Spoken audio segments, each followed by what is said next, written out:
Díomh, seo bríon ó brinn arís I léamh sleachta as mo leabhar achtra Oileán na Rún.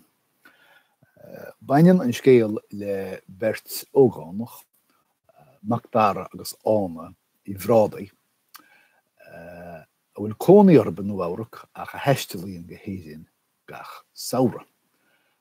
Gach samhra chaitheann siad am in áit nuam agus in sa leabhar seo is I mbuileáit líam agus Oileán na Rún Loch Dergert atá siad an catha mar chuid go dáma.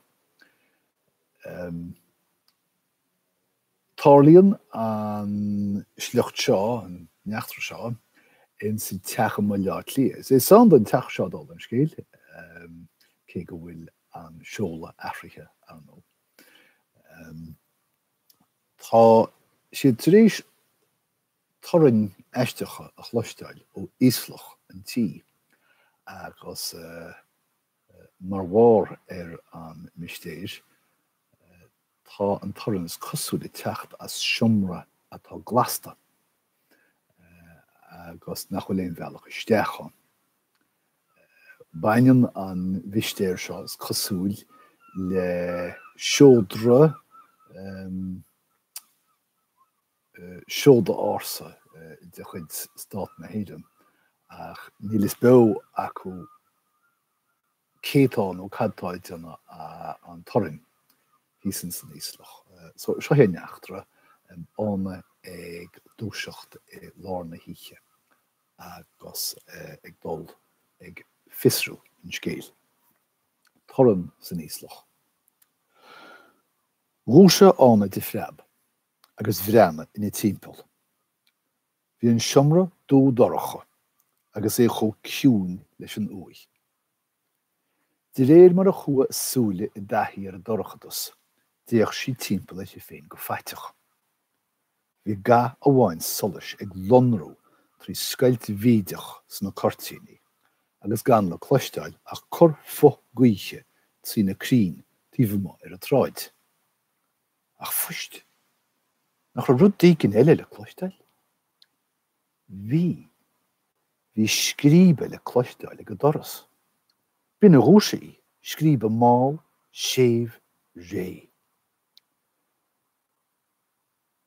Deide na ribí grúige ar chuing a muníl, ach níor choir sí. Chúla sí an scríbe a díos, go cinnte ba ón doras bhí sé teacht.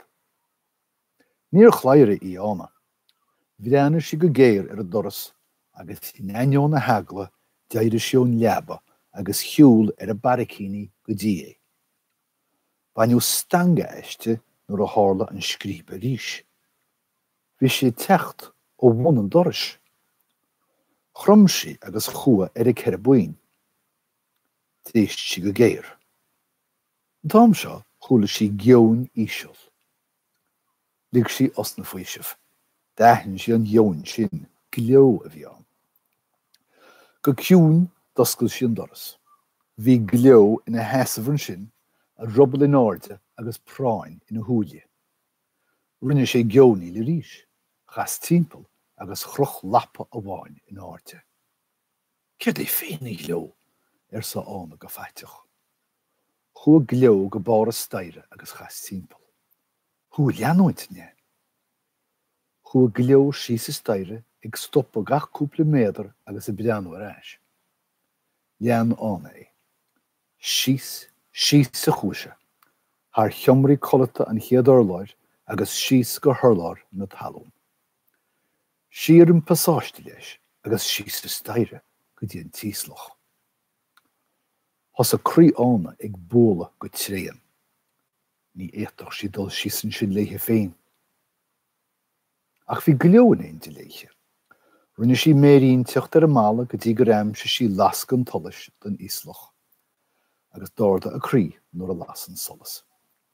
Sís léithe ag leanúint gleo go buna tí, ag casa faoi chlé agus ag dul go dtí an doras dúnta. Stop gleoan sin agus chas timpeall. Chroch sé lappa a ríis agus rinne gleonaí il bheag. Déist ána go géir. an sin chúla sé. Scríb, scríb, scríb. Bhí rud déigin ag bogas ar siomra dúnta, go máil ciún cuaramach. Lean an uaim ar feanú mé deile agus stop sé. Ní raibh is a gánach chá bhuair sin misneach, ach dádas tí lámh agus chnág sí rais, go ciún ach go cínte.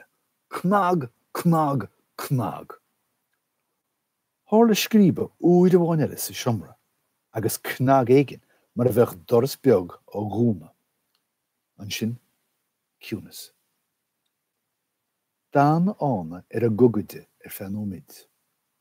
Dhá nómid. Cúig nómid. Bhí an toran imithe.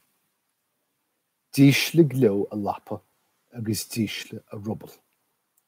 Lig sé geoin amháin eile as. Eis a chola lín ar sa ána I gogur leis a madra. Pléimiid an rud seamárach. Agus chó ciún céanna sa tháinig siad an ús, díl siad ar a leapachaí.